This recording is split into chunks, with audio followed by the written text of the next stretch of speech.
On est ensemble, on se retrouve avec objectif ultime et principal. Vous connaissez très bien, question ici d'analyser les questions d'actualité. Et voilà, c'est dans votre cadre, où les analyses sont en tout cas tout à fait objectives, elles sont pertinentes et en même temps.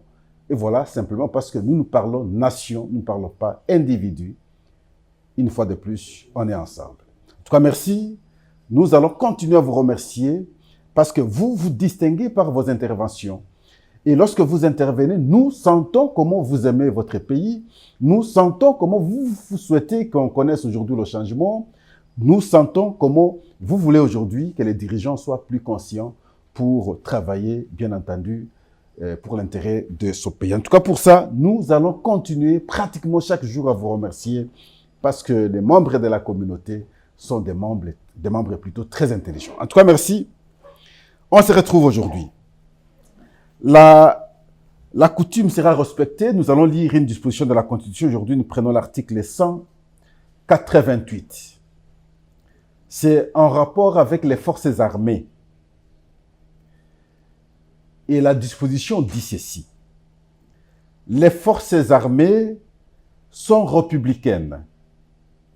Elles sont au service de la nation tout entière.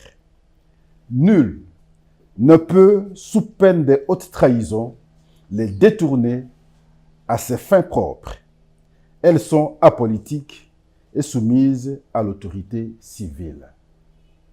Nous évoquons cette disposition parce que, vous savez, il y a un procès qui s'organise contre ceux qui ont tenu les armes en exergue ici, Corneille Nangaa, l'ancien président de la Commission électorale nationale indépendante. Quelle surprise! Quelle surprise! En tout cas, merci. Nous avons plusieurs points, des informations, des questions d'analyse en même temps. La première question d'analyse et question d'information, c'est la matinée organisée par le secrétaire général de l'UDPS, Augustin Kabouya, à l'intention, bien entendu, des présidents fédéraux de l'UDPS. À l'occasion, excusez que je dise, j'ai apprécié le point de vue d'Augustin Kabouya, parce que, il faut le rappeler, ici, le parti connaît une division. Il y a des gens qui sont pour Augustin Kabouya et d'autres qui ne sont pas pour lui. Il y a la tendance Eteni et Jekobea, et la tendance Augustin Kabouya et les autres. Tout le monde a su le dire qu'en tout cas, on ne pouvait pas comprendre qu'un parti au pouvoir se comporte ainsi en cette période où le pays est attaqué. Nous l'avons dit autant de fois ici. Nous avons estimé qu'il s'agissait des comportements d'irresponsabilité parce que le parti qui ferait pression aux dirigeants pour que les choses changent au pays, et voilà, ce parti plutôt est dans la distraction. Nous l'avons dit autant de fois. Mais dans sa communication d'hier, il fait comprendre maintenant aux présidents fédéraux qu'il ne va pas accepter que l'un d'entre eux tienne des propos déplacés à l'égard des autres. Ça veut dire qu'à l'égard de Eteni Longondo et Jekobea. On est tous filles et fils d'une même maison, nous devons nous respecter. Il va plus loin pour dire, il pardonne tout le monde. Donc il a accordé un pardon sacré pratiquement. Il leur a demandé de revenir au parti parce que le travail est énorme, nous devons continuer à travailler. Les linges sales peuvent se laver en famille. Il y reste ouvert à l'initiative prise par les députés nationaux. Et lorsqu'ils se sont rencontrés, ils avaient estimé qu'il fallait maintenant réconcilier les deux partis. C'est simplement lorsqu'il n'y aura pas attente, à ce moment-là qu'on peut soumettre la question à la Convention démocratique. La Convention démocratique pour l'UDPS a plusieurs composantes. Il y a la composante Assemblée nationale, la composante Sénat, c'est-à-dire les députés nationaux, les sénateurs. Il y a la composante mandataire public. il y a la composante Ligue des femmes, il y a la composante Ligue des jeunes. Il y a le choix maintenant par le président de 5 membres, de 5 personnes par province.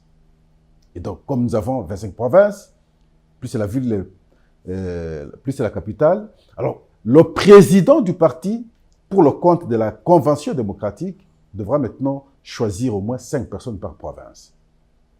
C'est le tout là peut réfléchir sur la question. Mais à ne pas oublier qu'il y a eu des textes qui ont été signés lors du congrès, le dernier congrès qui a été organisé. Le parti étant démocratique, le premier exercice à faire, c'est de respecter, en tout cas aussi, ce qui a été décidé dans l'unanimité. Et les textes qui sont sortis de ces décisions méritent le respect strict. Et voilà, il a tenu de tels propos devant les présidents fédéraux. Après, nous avons fait nos investigations. Mais avant les investigations, j'aimerais que vous puissiez suivre d'abord ce qu'Augustin Kabouya a dit. Naza disponible pour nous soutenir Moussala Bino Boza Kosala.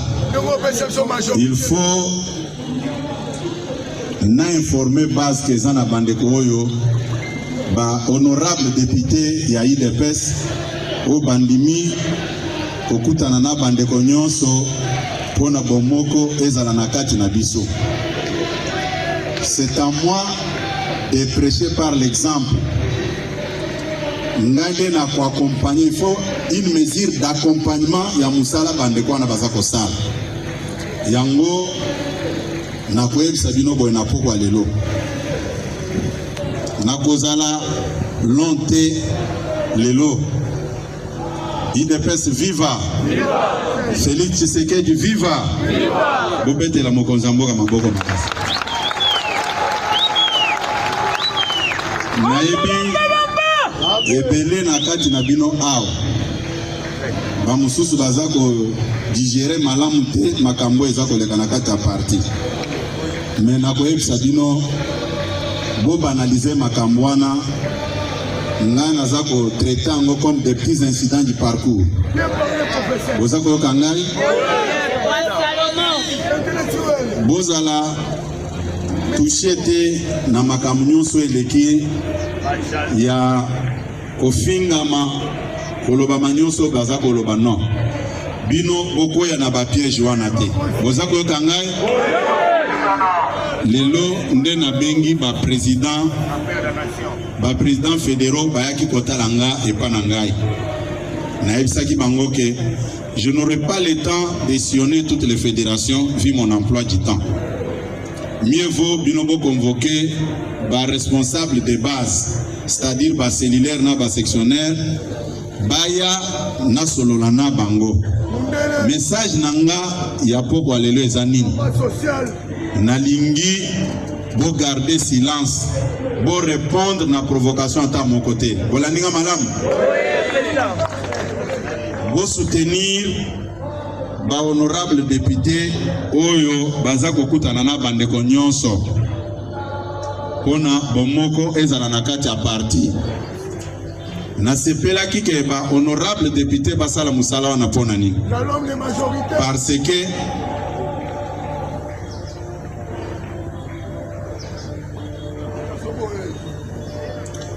que baza ko faire partir na une des composantes de la Convention démocratique. C'est-à-dire, baza batu oyo baza habilité ya kosala musala wana. Tosala bango confiance, basala musala na bango tina suka. Boza koyoka ngai? Mutu ayebisa bino eloko moko te ya mabe contre bango. Boza koyoka ngai? Bino nyonso bozala discipliné. Yango na kosenga même ba responsable ya parti o baza na intérieur o baebi ke baza bato de pes ngai comme gestionnaire ya parti au quotidien. À travers cette rencontre, je lance un appel au calme. Et puis avant naya on a solaki avec quelques fédéraux bayaki kotala ngai panangai ba fédéraux de l'intérieur o batuna kingai mokonzi baninga na biso bakendeki bazotuna biso po bazonga nayebisaki bango ke ndako eza munene bazonga na bango eloko moko kosala bango eza te. Nasina lobaki yango même tous les secrétaires nationaux oyo bakomelaki nga mukanda naza koyebisa bango pe lelo ke bazonga na ndako na bango musala eza munene o bango bakoya kosala bakima ba responsabilité na bango te bazonga baya kosala musala na bango. Notre division ne profite à personne si ce n'est qu'à nos adversaires. Lelo Cour constitutionnelle à répondre andimi règlement intérieur il y a Sénat. C'est dans 7 jours, si je ne me trompe pas, au Bagotia bureau définitif en place. Mais bana IDPS balingi ko postuler na ba poste o ezana kata bureau. Mais mutoyo ako signer mukanda pona investiture na bango comme ba candidat ezali ngai. Sikoyo soki nga na boyi kolimbisa bato. Est-ce que nalingi parti nde yango ngape na koyebisa bino na poko lelo bolimbisa bato nyonso tozonga na kati ya ndako ya Félix Tshisekedi tosala musala. Après, nous avons fait des investigations. Nous avons compris que les députés nationaux ont déjà pris langue avec le secrétaire général de l'UDPS, Augustin Kabouya. Il a repris pratiquement les mêmes propos qu'il a ouverts. Il est responsable du parti. Il veut voir tout le monde revenir pour que nous puissions travailler. J'ai continué à conditionner. Il serait parti également échanger avec le docteur Etienne Longondo, qui lui dit, je n'ai pas un problème particulier avec Augustin Kabouya, qui est secrétaire général du parti. Je ne rejette pas ses qualités, mais je veux simplement que le parti soit organisé normalement pour que on soit en mesure de faire face aux multiples défis que nous avons. Il reste à savoir maintenant s'ils avaient échangé aussi avec Djeko Beya, parce qu'apparemment, lorsqu'il faut analyser, comme si la démarche de Djeko Beya semble être un peu différente de Dr Etienne Longondo. Mais le reste, nous allons suivre par la suite. Mais le souhait ici, c'est de voir ce parti, en tout cas, se réorganiser, s'accepter, afin de résoudre ou de trouver solution à ces différents maux qui rongent le pays. Cette fois-là, faire pression aux dirigeants pour que les choses changent au pays. En tout cas, merci. Nous allons suivre l'évolution de la question. Ce que nous aimons, c'est qu'il y a un peu la calmie. On ne sent plus l'agitation qu'on avait au début. Ça déstabilisait, ça énervait pratiquement tout le monde. On cherchait à comprendre pourquoi alors un tel comportement à ce stade de temps où le pays est agressé. Mais aujourd'hui, comme il y a un peu d'accalmie, sûrement que les sages sont intervenus et beaucoup de points de vue pour la réconciliation ont été avancés et chacun d'eux a pu comprendre ce qu'il faut et comment se comporter à ce stade de temps. En tout cas, merci. La deuxième question, c'est en rapport avec l'audience à la cour militaire siégeant en matière répressive, au premier degré, bien entendu, contre Corneille Nangaa et ses complices. Le total, c'est 25 personnes incriminées. Sur les 25, 5 se sont présentés. Ils étaient hier à la barre. Ils sont reprochés des crimes de guerre, crimes contre l'humanité, enrôlement d'enfants mineurs, activités terroristes. Et je vais souligner ici que ce procès pédagogique pèse très sérieusement sur les épaules de Corneille Nangaa. On peut faire semblant, parce que maintenant, là, on a les armes. On peut faire semblant parce que on pourra être condamné par défaut, parce qu'il n'est pas sur place ici. On peut faire semblant, mais mettons en tête que tôt ou tard, cette guerre prendra fin. Tôt ou tard, il peut, lui, se retrouver dans des conditions telles qu'il doit être alors obligatoirement arrêté. Parce qu'avec des crimes comme présente ici, ce sera alors la compétence de la Cour pénale internationale. Peu importe le temps pour ces crimes, vous allez vous retrouver. Je dis bien, peu importe le temps. Crime contre l'humanité, crime de guerre, enrôlement d'enfants mineurs. On vous colle ça. Même si demain on peut avoir le dialogue pour faire partir cette décision qui sera coulée par les juges. Je pense que, à tant qu'il met à ce stade, lorsque vous êtes assis, même sous les arbres, là où vous êtes, vous devez vous dire, c'est dangereux pour moi et pour mon avenir. J'en connais quelque chose. Et Jean-Pierre Bemba a payé le prix. Il a fait 10 ans à la Cour pénale internationale. Et Pascal, j'étais les gens qui savaient les défendre parce que, à l'époque, j'étais, en tout cas, journaliste à CKTV et je présentais des émissions politiques pratiquement chaque jour où on défendait Jean-Pierre Bemba. Pendant 10 ans, j'ouvre une parenthèse, mais malheureusement, lorsqu'il est revenu de cette prison, mais pas une salutation. Non, monsieur Jean-Pierre Bemba, nous sommes battus pour vous. Je dis à tout le monde, et tout le monde le sait, nous sommes battus pour vous. Son manque de reconnaissance nous énerve parfois parce qu'on était en face d'un Joseph Kabila qui ne sait pas vous supporter, qui ne voulait même pas vous voir. Mais nous étions là en train de défendre votre cause. Qui pouvait nous accepter aussi de l'autre camp du régime de l'époque? Parce qu'opposants pratiquement. Mais libre, c'est nous qui bénéficions de votre dos. L'être de l'homme, c'est très compliqué. Et voilà donc, ce crime-là, il a payé le prix. Et heureusement pour lui, heureusement que finalement, on n'a pas su collectionner tout ce qu'il fallait pour qu'il soit condamné définitivement. Il sera lavé, s'il a été condamné, c'est pour la subornation des témoins. Ça veut dire la conditionnalité des témoins. Mais pour l'accusation principale, il a été lavé. Et c'est comme ça qu'il est libre. Mais si vous êtes condamné, d'abord déjà parti par votre État, sur des crimes, des guerres crimes contre l'humanité, enrôlement d'enfants mineurs, si je calcule votre âge, ça veut dire que le reste du temps, jusqu'à la mort, c'est la prison. Et donc, ce procès a été organisé hier à la cour militaire ici à Ndolo. Espérons que ça va continuer, nous allons voir l'évolution. Je crois aujourd'hui, c'est la deuxième audience. Mais une question a taraudé l'esprit de Pascal. Pas longtemps, je crois, c'était au début de l'année, on nous a présenté un monsieur, c'est monsieur, il s'appelle encore comment? Le complice, c'est l'un des conseillers de Nanga qui a été arrêté, présenté par la DEMIAP.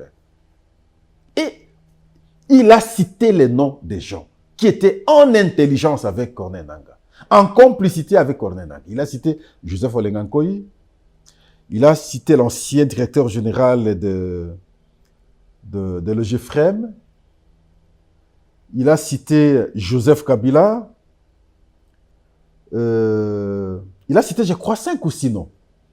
Mais sur la liste qu'on nous a présentée comme complices de Corneille Nanga, ces gens ne sont pas là.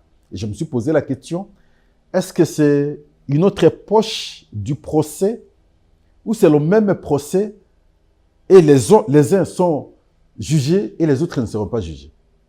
Ou alors, substantiellement, on peut dire que ça a été une fausse alerte, une fausse annonce, ou alors c'est comment? Parce que ça a été porté à la place publique.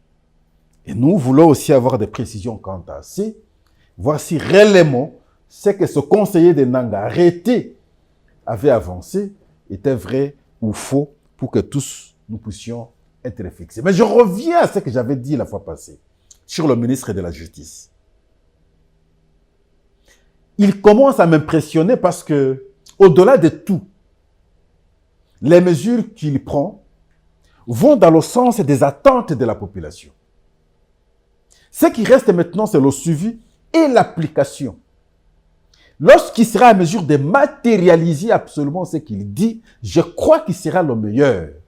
Mais jusqu'ici, il s'est démarqué parce que tout ce qu'il fait aujourd'hui raconte les attentes de la population. Ah, pour ça, je dis bravo.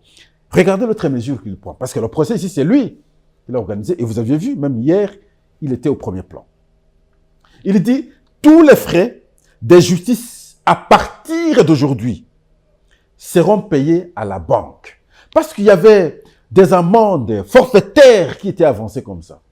Même lorsqu'on payait, mais ça ne suivait pas la canalisation des recettes normales pour que l'État se retrouve. Souvent, c'est les individus. Et c'est autant dans nos sous-SIAT et dans nos SIAT, lorsqu'on paye. Mais c'est les commandants qui se retrouvent. Ils prennent cet argent, ils empochent. Et c'est pour eux, de manière très privée. Et alors que c'est l'argent de l'État.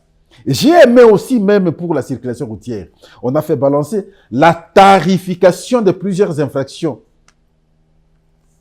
Souvent, c'est 20, 30 dollars, 40 dollars. Mais lorsque un policier vous arrête, lui vous bombarde d'abord directement, 100 dollars, 150.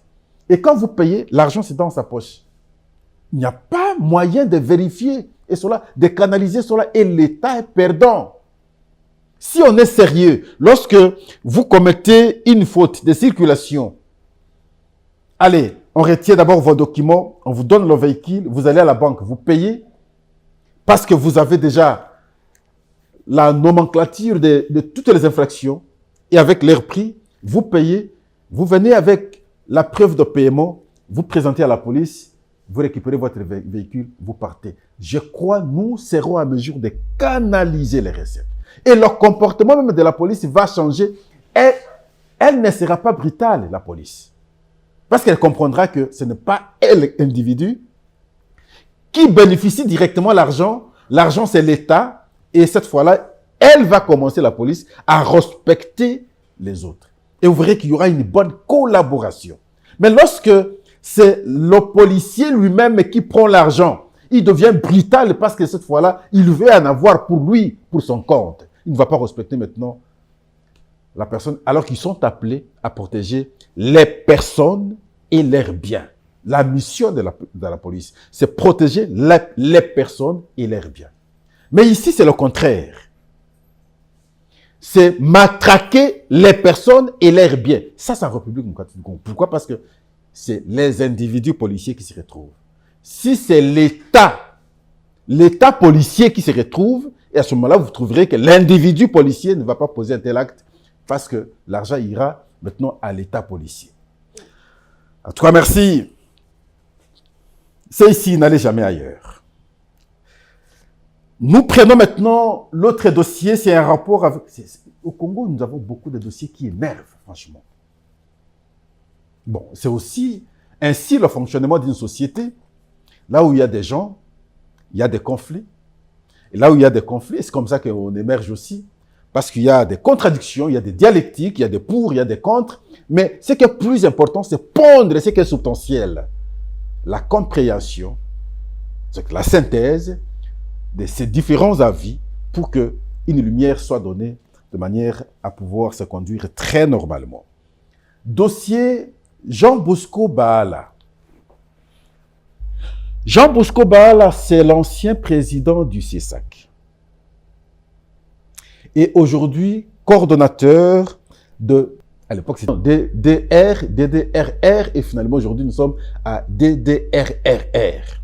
Ça veut dire c'est le mot désarmement, démobilisation, rapatriement, réinsertion et réintégration.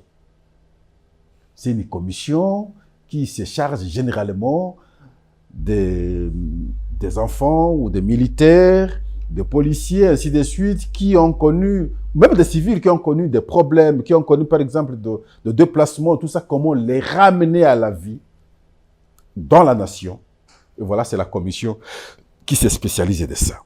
Mais le problème aujourd'hui avec Jean Bosco Baala, c'est à quel niveau? Tous nous avions suivi un communiqué ici, on a fait comprendre l'opinion qu'il y a une rencontre en Ouganda entre une délégation congolaise, une délégation ougandaise et l'AFC de Corneille Nangaa pour apprécier l'évolution des collaborations militaires. Et ce communiqué énervait pratiquement tout le monde. Et les gens cherchaient à comprendre, mais comment à ce stade? À partir du moment où nous avons suivi les dernières déclarations de Paul Kagame, à partir du moment où Pascal Owondje vous faisait comprendre ici que Kagame et le Rwanda ne s'en cachent plus, par rapport à cette question de la présence rwandaise sur le sol congolais, à partir du moment où Pascal Owondje réfléchissait, disait maintenant nous devons réfléchir à un autre paradigme, parce que le fait de dénoncer que le Rwanda nous attaque, cela c'est pratiquement révolu parce que les Rwandais eux-mêmes reconnaissent. Ce qui restait maintenant, c'est avoir une autre position à prendre face à cette question. Et moi, j'ai proposé qu'on fasse une déclaration de guerre. Mais pendant ce moment-là, on peut apprendre qu'il y a une délégation congolaise qui serait partie en Ouganda pour échanger avec l'AFC et les Ougandais sur cette question. Mais après vérification, nous sommes rendus compte que probablement, si ce n'est pas l'incompréhension, alors c'est le jeu des Rwandais parce qu'ils sont spécialistes en ça. Peut-être qu'ils auraient voulu faire comprendre à l'international que les Congolais veulent échanger avec nous. Peu importe vos accusations là, ils sont faibles, ils veulent échanger avec nous. Et c'est ce qui a fait que nos autorités à partir d'ici vont mal digérer, vont mal apprécier et vont prendre les décisions de suspension. Ce n'est pas révocation, de suspension de l'abbé Baal, le coordinateur des DDRRR. Lui va prendre une correspondance. Une correspondance signée le 18 juillet 2024. Il écrit au directeur des cabinets du vice-premier ministre et ministre de la Défense et ancien combattant. Il dit ceci. Il a été tenu du 12 au 15 juin 2023 à Entebbe, en Ouganda alors, le sommet quadripartite République démocratique du Congo, l'Ouganda, RCA et Sud-Soudan, où le vice-premier ministre et ministre de la Défense avait apposé sa signature sur l'accord d'Entebbe relatif au rapatriement au pays de nos compatriotes jadis restés en Centrafrique, mais actuellement en Ouganda.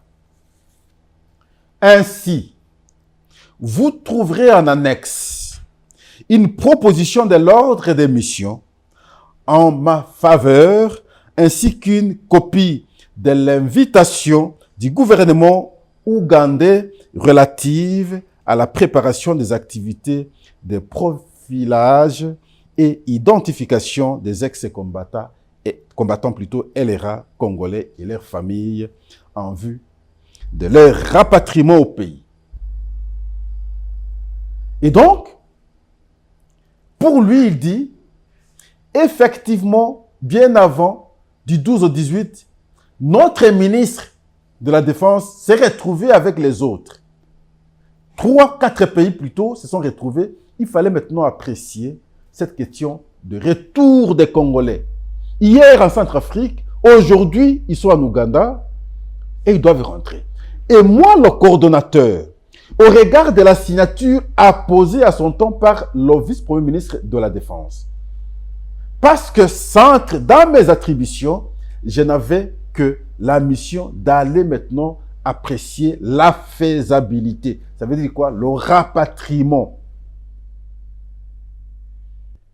Et voilà, c'est tout ce qui a créé d'incompréhension et jusqu'à prendre une décision de suspension. Alors, qu'est-ce que dit Pascal? Je dis attention. Attention. Parce que pas longtemps, vous aviez suivi Paul Kagame, il est passé sur France 24. Il avait dit ceci. Vous, communauté internationale, grande puissance, veillez sur ce qui se passe en République démocratique du Congo. Pourquoi? Parce que nous avons connu le génocide. Les Tutsis ont été massacrés par les Hutus au Rwanda. Et actuellement, les Tutsis sont massacrés par les Bantous en République démocratique du Congo. Je gère chez moi au moins 100 000, 400 000 en Ouganda. Alors Pascal dit, attention, que ça ne soit pas le nombre avancé à son temps par Kagame, qu'on nous fait comprendre ici que ce sont des Congolais qu'il faut maintenant rapatrier. Voilà pourquoi il faut y veiller très sérieusement si réellement ce sont nos compatriotes.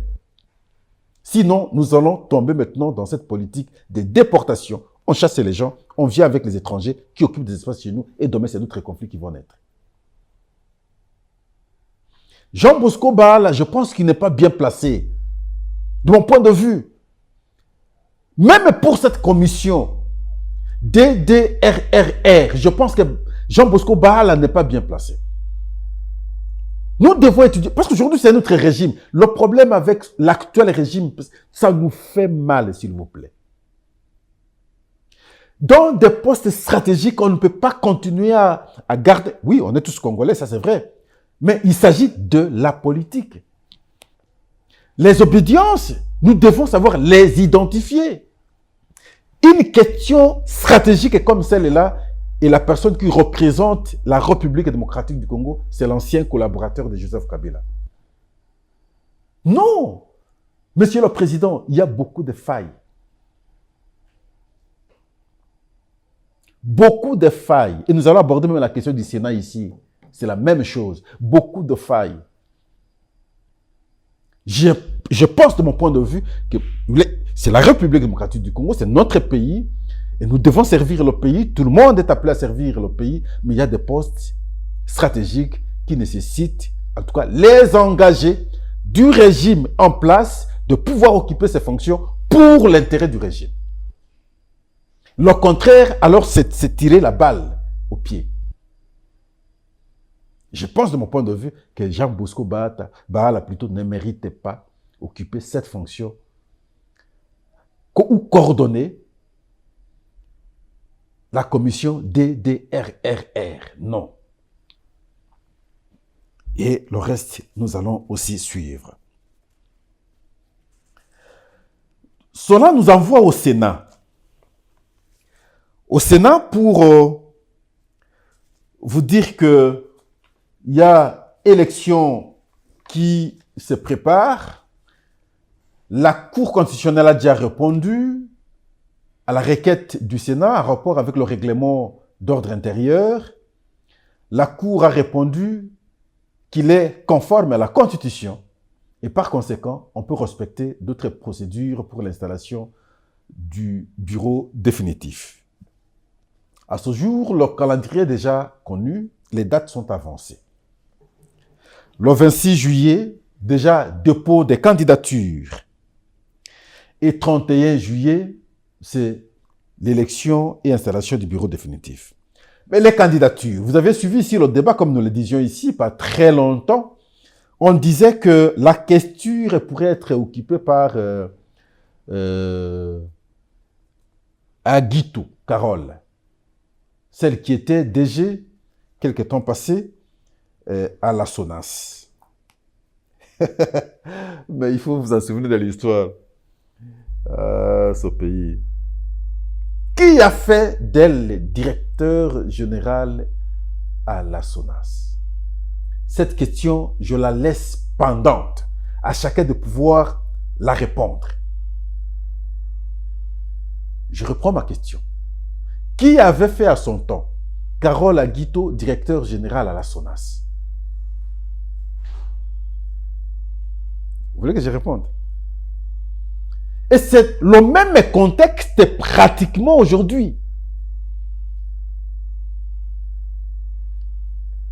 Et vous allez vous rendre compte que les cadres de l'UDPS, par exemple, les mécontents, mais avec raison, comme s'il n'y a pas de compétences du camp de l'opposition d'hier pour occuper des fonctions aujourd'hui. Les mêmes qui ont eu au moins 18 ans, avec tout ce que nous avions déploré à son temps, le problème n'était pas que Joseph Kabila, parce qu'il s'est agi à son temps de l'équipe. Mais comment on peut maintenant se référer à ceux qui n'ont pas produit un bon résultat au pays? Aujourd'hui, c'est les mêmes qui doivent occuper de hautes fonctions. Partout. On parlait ici pas longtemps de Jean Bosco Bahala et le reste. Vous savez comment Jean Bosco Bahala a quitté le CESAC à son temps. Au moins qu'on oublie souvent l'histoire récente de notre pays et du fonctionnement de nos institutions. Il a quitté le CESAC comment? Ce sont des questions que je vous pose. Mais aujourd'hui, toutes les fonctions, c'est les mêmes qui doivent revenir. Ici, je ne parle pas que l'UDPS, mais des gens qui se sont battus hier. Il y a des Congolais qui doivent servir la nation. Ils ne sont pas là. Bon, peut-être qu'ils peuvent aussi avoir raison, parce qu'avec les détournements que nous assistons aujourd'hui, ça fait aussi mal. Vous qui devriez prêcher par l'exemple, vous ne savez que détourner, détourner, détourner. Le procès, c'est sur les détournements. Détournement, détournement. Mauvaise image pour le pays. Mais simplement, je crois que les exceptions ne manquent pas. L'émission précédente, nous vous avons démontré, nous avons fait comprendre des pratiques scientifiques pour identifier les meilleurs d'entre nous. Si on le fait, ce sera alors bonne chose. Et donc, le Sénat, c'est déjà parti pour l'élection. Nous avons dit, c'est prévu pour le 31 juillet 2024. Et voilà, on est pratiquement à la fin, mais nous voulons vous lire un communiqué de la police. Et là aussi, un commentaire ne manquera pas. Dans le cadre de l'assainissement de la ville-province de Kinshasa, le commissaire provincial de la police demande à tous les propriétaires de véhicules abandonnés, en panne ou épave, et ceux en très mauvais état sur les différentes artères de la ville, de bien vouloir les retirer de la voie publique en ayant 7 jours à dater du 23 juillet 2024. Des petites décisions comme ça, des annonces ont toujours été avancées, mais la conséquence, pas longtemps, la même police nous a dit, on ne verra pas des motards à Gombe, mais allez-y aujourd'hui. Monsieur le commissaire, je reprends, je dis, mais pas longtemps, vous aviez dit ici qu'on ne verra pas de motards à Gombe, mais aujourd'hui, ils sont là. Cette mesure ici, ce n'est pas la première fois qu'on la prend. Kanyama l'a pris autant de fois, et Kassongo l'a pris autant de fois, vous revenez. Mais alors, il n'y a pas une résolution définitive sur la question. Une petite décision aujourd'hui, 2 jours après, et puis c'est tout. 2 jours après, finalement, c'est quoi? On ne gère pas le pays de cette façon. Je veux revenir ici et nous allons encore observer, nous allons nous rendre compte que vous n'aurez rien fait.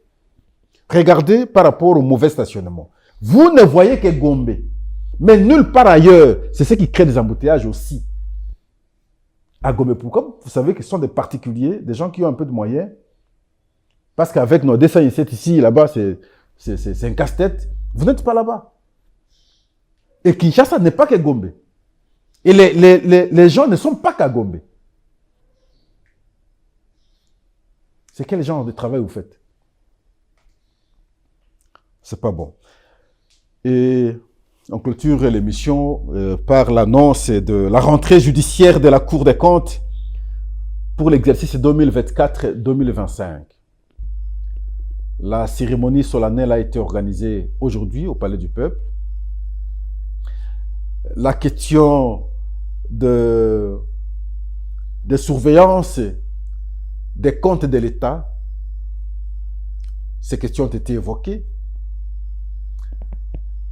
Vraiment qu'après la rentrée ici, ce qui oppose aujourd'hui l'inspection générale des finances et la Cour des comptes sur une question des consultants à la GECAMIN, où nous avions vu ici l'inspecteur général boycotter l'invitation de la Cour des comptes. Je crois que on va revenir à ce débat, mais aujourd'hui, permettez que nous puissions nous arrêter en vous annonçant simplement qu'il y a eu rentrée judiciaire à la Cour des comptes pour l'exercice 2024-2025. En tout cas, merci pour votre attention. Merci. On est toujours ensemble parce que c'est ici que nous devons continuer à réfléchir. Nous n'irons jamais ailleurs. Et c'est l'engagement que tous nous avons pris. Likons, commentons. En tout cas, comme nous l'avons dit, aimons l'émission. Les appels, nous devons continuer. Des messages, c'est très important. Le partage. n'en parlons pas, et pour que la communauté soit encore davantage et plus élargie, et nous devons être nombreux pour échanger sur des questions d'intérêt national. Ici, s'il vous plaît, pas ailleurs. Merci, au revoir.